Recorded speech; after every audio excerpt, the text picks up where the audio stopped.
നമസ്കാരം. 2014 രാജ്യത്ത് മോദി തരംഗമുണ്ടാവുന്നത്. ഗുജറാത്ത് മോഡൽ ചൂണ്ടിക്കാട്ടി മോദിയെ പോസ്റ്റർ ബോയ് ആക്കിയായിരുന്നു തെരഞ്ഞെടുപ്പ്. ആ തന്ത്രം വിജയിച്ചു. 274 സീറ്റായിരുന്നു ചോദിച്ചത്. പക്ഷേ അതിലധികം സീറ്റുകൾ ജനങ്ങൾ മോദിക്കും BJPക്കും നൽകി. ഏതാണ്ട് 2 പതിറ്റാണ്ട് നിന്ന രാഷ്ട്രീയ അനിശ്ചിതത്വം അവസാനിക്കുകയായിരുന്നു 2014. 19 മോദി വലിയ ഭൂരിപക്ഷത്തിൽ വീണ്ടും അധികാരത്തിലെത്തി.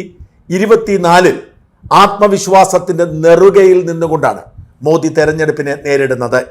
മോദി തന്നെയായിരിക്കും അടുത്ത പ്രധാനമന്ത്രി, BJP തന്നെയായിരിക്കും രാജ്യം ഭരിക്കുന്നത് എന്ന കാര്യത്തിൽ നേരിയ സംശയം പോലും BJPക്കോ RSSനോ ഇല്ല. വളരെ തന്ത്രങ്ങൾ ഉപയോഗിച്ചുകൊണ്ട് രാജ്യത്ത് അവർ വലിയ തോതിൽ സ്വാധീനമുണ്ടാക്കിയിരിക്കുന്നു.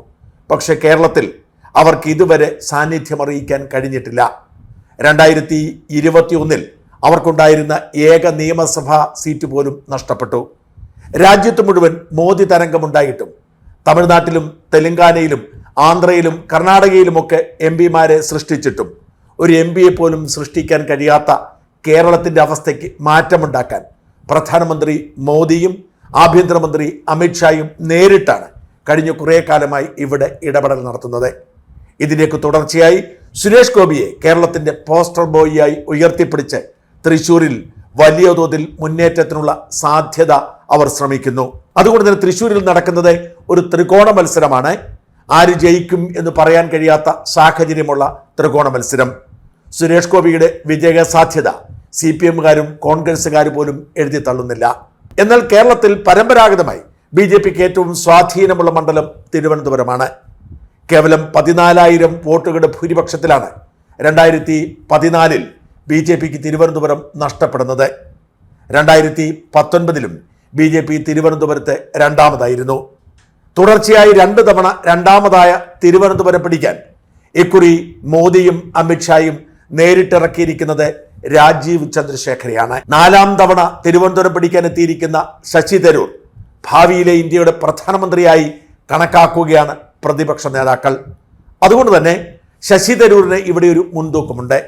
ശശി തരൂരിനെ നേരിടാൻ പറ്റിയ ഒരു എതിരാളിയെ കഴിഞ്ഞ കുറേ കാലമായി BJP തേടുന്നു.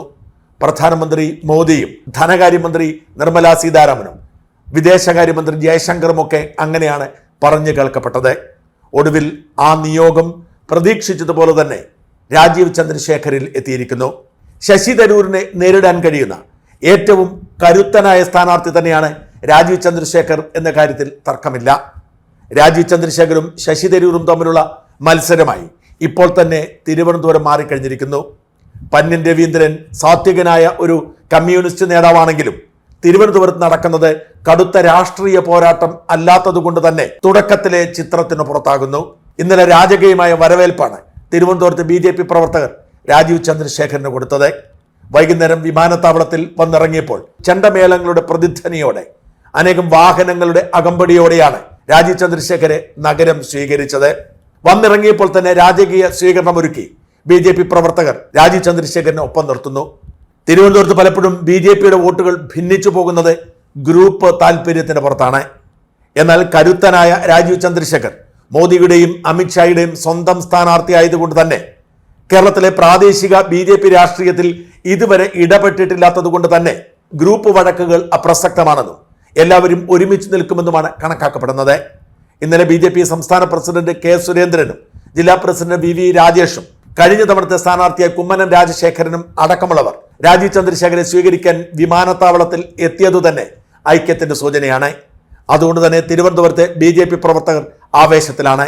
ശശി തരൂരിനെ തോൽപ്പിക്കാനുള്ള കരുത്ത് തങ്ങളുടെ സ്ഥാനാർത്ഥിക്കുണ്ട് എന്നാണ് അവരുടെ ആത്മവിശ്വാസം. വാസ്തവത്തിൽ ശശി തരൂരിനെ നേരിടാൻ കഴിയുന്ന ഏറ്റവും മികച്ച സ്ഥാനാർത്ഥി തന്നെയാണ് രാജീവ് ചന്ദ്രശേഖർ. ഏതാണ്ട് ശശി തരൂരിനെ പോലെ തന്നെ അന്താരാഷ്ട്ര എക്സ്പോഷറുള്ള ഒരു ഗ്ലോബൽ പൗരൻ തന്നെയാണ് രാജീവും. തൃശൂർ ദേശമംഗലംകാരനാണെങ്കിലും ജനിച്ചതും വളർന്നതുമൊക്കെ ഗുജറാത്തിലെ അഹമ്മദാബാദിൽ. പിതാവ് ചന്ദ്രശേഖരൻ ഒരു വ്യോമസേന ഓഫീസറായിരുന്നു. രാജേഷ് പൈലറ്റിനൊക്കെ പരിശീലനം കൊടുത്ത പ്രഗത്ഭനായ ഓഫീസർ. പിതാവ് എയർഫോഴ്സിലായിരുന്നത് കൊണ്ട് തന്നെ രാജീവ് രാജ്യത്തെ പലയിടങ്ങളിലാണ് വിദ്യാഭ്യാസം പൂർത്തിയാക്കിയത്. പിന്നെ മണിപ്പാൽ സ്കൂൾ ഓഫ് ടെക്നോളജിയിൽ അദ്ദേഹം എഞ്ചിനീയറിംഗ് പഠിക്കുന്നു. അമേരിക്കയിലെ ഏറ്റവും പ്രമുഖമായ ഇല്ലിനോയിസ് ഇൻസ്റ്റിറ്റ്യൂട്ട് ഓഫ് ടെക്നോളജിയിൽ കമ്പ്യൂട്ടർ സയൻസിൽ പോസ്റ്റ് ഗ്രാജുവേഷൻ നടത്തുന്നു. ഹാർവാർഡ് ബിസിനസ് സ്കൂളിൽ മാനേജ്മെന്റ് ബിരുദം നേടുന്നു. അങ്ങനെ അക്കാദമിക് പ്രാഗൽഭ്യം തെളിയിച്ച രാജീവ് ചന്ദ്രശേഖർ അമേരിക്കയിൽ ഇന്റലിലെ ഉയർന്ന ജോലിയിൽ പ്രവേശിക്കുന്നു. അവിടെ നിന്ന് 91-ൽ തന്റെ ഭാര്യയുടെ പിതാവായ നമ്പ്യാരോടൊപ്പം ഇന്ത്യയിലേക്ക് വന്ന് ബിസിനസ് തുടങ്ങുകയാണ്. BPL ഗ്രൂപ്പിന്റെ ഉടമയായിരുന്നു നമ്പ്യാർ. 90-കളിൽ നമ്മുടെ നാട്ടിൽ ആദ്യമായി മൊബൈൽ ഫോൺ സർവീസ് ആരംഭിക്കുന്നത് രാജീവ് ചന്ദ്രശേഖരന്റെ കമ്പനിയായിരുന്നു. പിന്നീട് ഏതാണ്ട് 10,000 കോടിക്കാണ് BPL മൊബൈല് SR കമ്പനിക്ക് വിൽക്കുന്നത്. അതിന് തൊട്ടു പിന്നാലെ 2005-ൽ ഏതാണ്ട് 800 കോടി രൂപ മുടക്കി ജൂപ്പിറ്റർ ക്യാപിറ്റൽസ് എന്ന ഇൻവെസ്റ്റ്മെന്റ് കമ്പനി തുടങ്ങുന്നു. മാധ്യമരംഗത്ത്, എന്റർടൈൻമെന്റ് രംഗത്ത്, ടെക്നോളജി രംഗത്തൊക്കെ ധാരാളം കമ്പനികളിൽ അദ്ദേഹം ഇൻവെസ്റ്റ് ചെയ്തിരിക്കുന്നു. ഇന്ന് രാജ്യത്തെ ഏറ്റവും പ്രമുഖനായ ഇൻവെസ്റ്റ്മെന്റ് കമ്പനികളിൽ ഒന്നാണ് ജൂപ്പിറ്റർ ക്യാപിറ്റൽ. ജൂപ്പിറ്റർ ക്യാപിറ്റലാണ് പിന്നീട് ഏഷ്യാനെറ്റ് ശൃംഖല ഏറ്റെടുക്കുന്നത്. അങ്ങനെയാണ് ഏഷ്യാനെറ്റിന്റെ ഉടമയായി രാജീവ് ചന്ദ്രശേഖർ മാറുന്നത്. രാജീവ് ചന്ദ്രശേഖർ നിക്ഷേപിച്ച ഒരു കമ്പനിയാണ് റിപ്പബ്ലിക് TV തുടങ്ങിയിരിക്കുന്നത്. ആ അർത്ഥത്തിൽ റിപ്പബ്ലിക് TVയുടെ ഉടമയും രാജീവ് ചന്ദ്രശേഖരനാണ്. രാജ്യത്തെ ഏറ്റവും പ്രധാനപ്പെട്ട ഇൻവെസ്റ്റ്മെന്റർ എന്ന നിലയിൽ ശ്രദ്ധേയനായ രാജീവ് അപ്രതീക്ഷിതമായി കർണാടകയിൽ നിന്നും രാജ്യസഭയിലേക്ക് എത്തപ്പെടുകയാണ്. സംരംഭകൻ എന്ന നിലയിലും ടെക്നോക്രാറ്റ് എന്ന നിലയിലും രാജീവ് ചന്ദ്രശേഖരന്റെ മികവ് മോദിക്കും BJP നേതൃത്വത്തിനും ബോധ്യപ്പെട്ടപ്പോൾ അദ്ദേഹത്തെ IT-യുടെയും ഓണ്ടർപ്രണർഷിപ്പിന്റെയും ചുമതലയുള്ള മന്ത്രിയാക്കി മാറ്റുന്നു. മോദിക്കും BJP ദേശീയ നേതൃത്വത്തിനും ഏറ്റവും പ്രിയങ്കരനായ നേതാക്കളിൽ ഒരാളായി അങ്ങനെ രാജീവ് ചന്ദ്രശേഖർ മാറുന്നു. മന്ത്രി എന്ന നിലയിലാണ് രാജീവ് ഇപ്പോൾ തിരുവനന്തപുരത്ത് മത്സരിക്കുന്നത്. തന്നെ ജയിപ്പിച്ചു വിട്ടാൽ രാജ്യത്തെ ഏറ്റവും പ്രധാനപ്പെട്ട IT കേന്ദ്രമാക്കി താൻ തിരുവനന്തപുരത്തെ മാറ്റുമെന്നതാണ് രാജീവിന് മോദിയുടെ പേരിലുള്ള ഗ്യാരണ്ടി കൊടുക്കാൻ കഴിയുന്നത്. ഭാഷയുടെ കാര്യത്തിലും അറിവിന്റെ കാര്യത്തിലും പരിചയത്തിന്റെ കാര്യത്തിലും സംരംഭകൻ എന്ന നിലയിലുമൊക്കെ ശശി തരൂരിന് പറ്റിയ എതിരാളിയായി തിരുവനന്തപുരത്ത് രണ്ടും കൽപ്പിച്ചിറങ്ങിയിരിക്കുകയാണ് രാജീവ് ചന്ദ്രശേഖർ. ടിപ്പിക്കൽ രാഷ്ട്രീയക്കാരെ ഒരു പടി അകലെ നിർത്തുന്ന തിരുവനന്തപുരംകാർ ശശി തരൂരിന് പറ്റിയ എതിരാളിയെ കിട്ടിയ ആഹ്ലാദത്തിലാണ് താനും.